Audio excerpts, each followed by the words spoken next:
E Arboleda pode voltar a jogar pelo São Paulo antes da Copa do Mundo. Informação divulgada nesse sábado por Alê Salvador, que esteve cobrindo o São Paulo na derrota por 2-1 para o Fluminense no Rio de Janeiro. O retorno do Arboleda passa também pela chegada de Dorival Júnior, que começa a trabalhar nessa segunda-feira. O técnico entende que o Arboleda, apesar do enorme erro de ficar um mês ausente do São Paulo sem qualquer explicação, pode ter a chance de ser relacionado. Agora, a diretoria e a comissão técnica vão discutir em que momento isso pode acontecer. Talvez no confronto contra o Boston River na Sul-Americana, na próxima partida do Campeonato Brasileiro. O que é certo é que o sistema defensivo do São Paulo tem ficado muito exposto e tem jogado bastante mal. Tricolor, que perdeu para o Fluminense por 2-1, chegou a perigar no primeiro tempo com 3-0. Primeiro tempo bastante abaixo. Na segunda etapa o São Paulo até melhorou e criou oportunidades para buscar o empate. Importante registrar ainda que o São Paulo de hoje, sem confiança, pressionado pela torcida e colocando todas as suas fichas no futuro de Dorival Júnior. Só para completar em relação a Arboleda, zagueiro que foi multado em um mês de salário, exatamente por conta desse sumiço de um mês no futebol equatoriano, chegou a ser dado como certo uma rescisão no contrato, ela não aconteceu. Depois o São Paulo começou a trabalhar com a possibilidade de negociá-lo na metade do ano. A única pergunta que eu deixo é: será que os atletas que treinam normalmente, de forma profissional, se apresentam no horário, não se atrasam, vão aceitar o retorno de alguém que ficou um mês ausente sem qualquer explicação? E você, torcedor do São Paulo, o que pensa sobre o retorno de Arboleda ao time principal? Não é a desmoralização, não é a falência do sistema do São Paulo aceitar que alguém que foi extremamente mal com o tricolor volte a ser utilizado? Estou curioso para saber a sua opinião. Use o espaço para comentário e registre o que você pensa, beleza? Só não esquece de deixar like, de se inscrever no canal. Surgiu aí, nos últimos dias, um nome gigantesco chamado Cebolinha, o Everton Cebolinha, que jogou no Ceará, jogou no Grêmio, jogou agora no Flamengo, onde ele está agora, e ele já declarou que não fica mais no time do Flamengo. Então, quando nós olharmos para o panorama geral ali e pensarmos que o Dorival pediu um projeto para o São Paulo, que projeto que é esse? O que é um projeto? É desenhar uma casa? Desenhar um telhado? O projeto é jogador. O projeto é jogador de bola. Dorival, ele quer ter jogadores, ele quer ter craques. E o Dorival, ele foi campeão de Copa do Brasil e Libertadores também, com o Cebolinha jogando no time do Flamengo. O titular era o Bruno Henrique ainda, mas o Cebolinha estava lá, perdão, nem Bruno Henrique, era o Pedro e Gabigol, mas jogava centralizado sem o ponta, mas o Cebolinha é um jogador que ele agradaria demais o Dorival, porque quando era para jogar o Brasileiro, o Dorival colocava o Cebolinha para jogar, sim, com o time reserva, mas colocava. Cebolinha nunca conseguiu se firmar de titular no Flamengo e talvez até por isso que ele vai embora. Agora você olha pro Flamengo, o Cebolinha tá indo embora. Palmeiras nem tem nem espaço. O time do Cruzeiro nem tem espaço. Então, um dos maiores salários que tem por aí, que paga, que está aliviando a folha salarial para trazer jogadores de renome, é o São Paulo Futebol Clube. Então o Cebolinha no São Paulo, ele torna-se agora um pouco mais realidade do que já era, principalmente porque o Dorival apontou e falou: eu quero um projeto. O Dorival, ele recebeu lá o Rui Costa e o Rafinha também para fazer ali a reunião na sua casa, onde os caras chegaram à noite, ontem, e não conseguiram fechar com o Dorival, porque as conversas se estendiam e o Dorival ele pedia aquele projeto. O Dorival reduz o salário para ganhar 2 milhões por mês, onde numa escala hierárquica ali, ele é o cara mais bem pago do time de São Paulo, que é muito justo, porque ele é o responsável por fazer ganhar agora. O responsável não é o Caleri, não é o Luciano, nem vão fazer nada. O responsável não é o Sabino, não é o Lucas Moura, é o Dorival. A conta vai chegar pro Dorival. Quem vai cobrar agora as vitórias somos nós de quem? Do Dorival, não é do Enzo Dias. Então o Dorival merece ser o cara mais bem pago e vai ser cobrado como o cara mais bem pago, o cara que veio para mudar o tricolor paulista. Mas ele se resguardou. Ele não ficou parado esperando o São Paulo tripudiar na cara dele. O que é tripudiar? É chegar, vender David Neres, Luiz Araújo e trazer Marcinho Morato. Fala, tá aí, ó, repus a altura, te dei todas as ferramentas para trabalhar, como o Leco disse na época do Rogério Ceni em primeira passagem. Então não deu as ferramentas. E agora o Dorival, já mais veterano, já mais rodado, um cara muito mais ganhador na atualidade, ele exige do São Paulo uma mudança. Ele exige do São Paulo um verdadeiro projeto. Não é aquela patifaria do Caleri pedindo um projeto para poder renovar, aquilo foi ridículo. Agora não. Agora o Dorival ele pede um projeto de verdade que nada mais é do que reforço, jogadores. E o Dorival também fica para ele agora aqui aquela batata quente que o Crespo conseguiu montar e o Roger Machado não manteve, que é a volta do Marcos Antônio e como que vai ficar. O São Paulo Futebol Clube, ele tem Pablo Maia, Pablo Maia tem, né? Mas ele tem Danielzinho, Bobadilha e Marcos Antônio. Assim como eu falei do legado do Roger Machado, que foi acionar o Arthur e o Arthur vir para o time do São Paulo, o legado do Hernan Crespo é colocar um tripé de volantes ali que são praticamente 3 meias, que é o Danielzinho, o Bobadilha e o Marcos Antônio. Os caras são sim segundos volantes, mas eles são meias.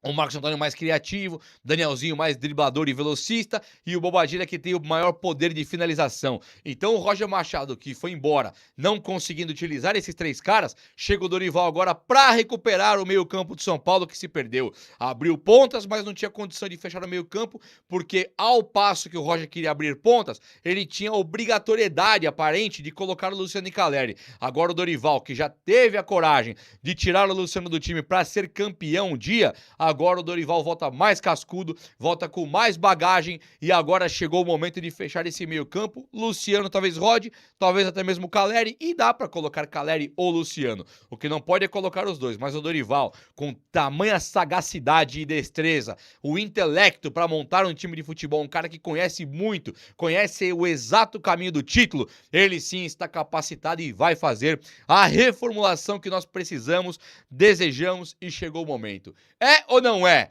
Ontem você estava lá no protesto da torcida organizada à frente do CT da Barra Funda, Super CT da Barra Funda, e era muito nítido que todo mundo da torcida estava pedindo a saída do Rui Costa, né? A gente quer que o Rui Costa saia. Você acha que agora dá um respiro aí pro executivo de futebol? Como é que se avalia agora a pressão em cima do Rui Costa? Ele permanece, Fabíola. Ontem eu pude apurar isso de forma bastante objetiva com o presidente Maciz e os dois, né, o Rui e o próprio Rafinha também, permanecem no clube. O que o Maciz entende, ele falou na reunião do conselho também, que estive presente também ali, para tentar pegar detalhes, né? Uma reunião também caótica, como tudo que envolve o extracampo do clube em 26. O que o Maciz disse para alguns conselheiros é que ele entende que a escolha do Roger foi técnica e ele tinha boas referências, então ele não entende como um erro exatamente. Ele entende que deu errado por uma série de fatores, mas que a culpa não é do Rui nem do Rafinha, então ele vai manter os dois profissionais e tem muita pressão, principalmente no nome do Rui Costa, né? Alguns conselheiros chegaram até a ameaçar romper apoio com ele, caso ele continuasse com o Rui, e ele mandou seguir adiante. Ele banca o Rui Costa, ele não tem hoje nenhuma intenção de executar uma troca, né, nesse comando. E aí tem uma série de fatores que podem ajudar a explicar. Existe uma relação de confiança entre os dois, é um fato. Isso é algo que eles falam abertamente. Mas existe também, e aí acho que o PVC pode entrar nesse terreno, o fato de que contratar um executivo de futebol com o barco andando, 6 meses de contrato, que seria até o final do ano, tendo todo esse contexto, pelo salário que ganha o Rui, é visto como um desafio complicado. Então, passa também por aí a possibilidade, mas existe sim uma convicção do Maciz individual no trabalho do Rui, e do Rafinha não foi nem cogitado uma troca internamente, só caso ele quisesse sair, caso o Rui fosse demitido. Mas o Rui é o nome que estava em xeque e ele está bancado pelo Maciz. É outro problema, né, PVC? É um presidente interino, né, que não tem muito domínio da área do futebol, e se ele troca o executivo de futebol, aí eu acho que pode desandar, né? E o Rui Costa ganha muito menos do que ele ganharia se ele tivesse seguido na trajetória Atlético Paranaense. Ele não foi bem no Atlético Mineiro, no Atlético. Atlético só tem um, os outros é que tem outro nome. No Galo, ele não foi bem no Galo. Mas assim, ele foi importante no Atlético Paranaense, ele foi importante na Chapecoense, ele foi importante no Grêmio, ele tem uma trajetória de diretor executivo em outros clubes que valeria um salário maior do que ele recebe. Por isso que o salário dele está abaixo do que outros diretores executivos recebem, mas ao mesmo tempo em que o Maciz disse que não demitiria o Roger e que não tinha dinheiro, veja que eu estou tirando a relação causal disso.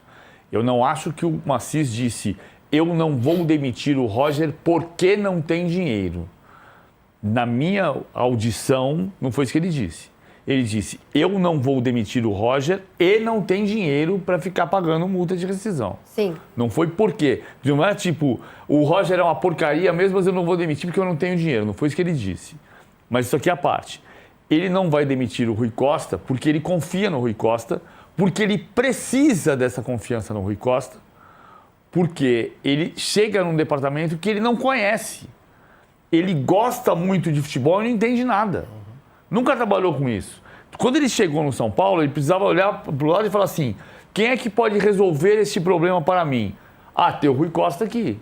O Rui Costa foi o cara que ganhou a Copa Sul-Americana pelo Atlético Paranaense, que montou o elenco do Grêmio, que depois ganhou a Libertadores, que montou o elenco da Chapecoense para salvar do rebaixamento e classificou para a Libertadores depois da tragédia. Então, é esse cara, ele vai ficar. Custa tanto. O mercado paga muito mais do que isso. Vai ficar o Rui Costa. Tem uma pressão que pode derrubar o Rui Costa.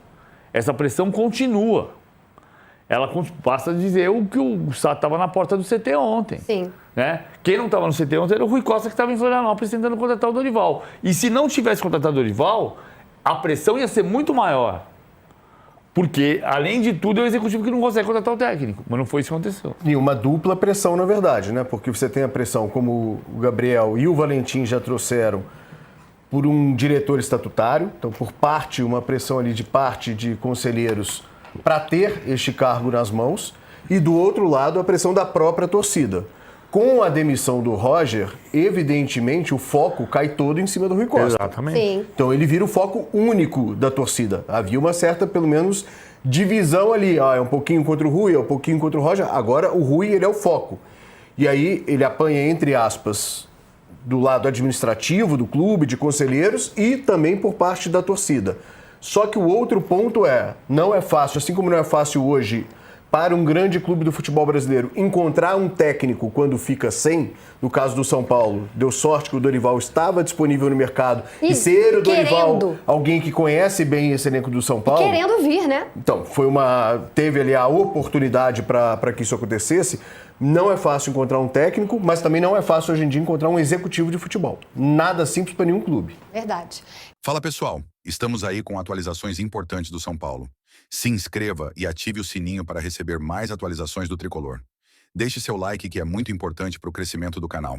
Utilize o espaço aqui embaixo para registrar sua opinião. Ficamos por aqui com mais esse giro de notícias. Um abraço e até o próximo vídeo.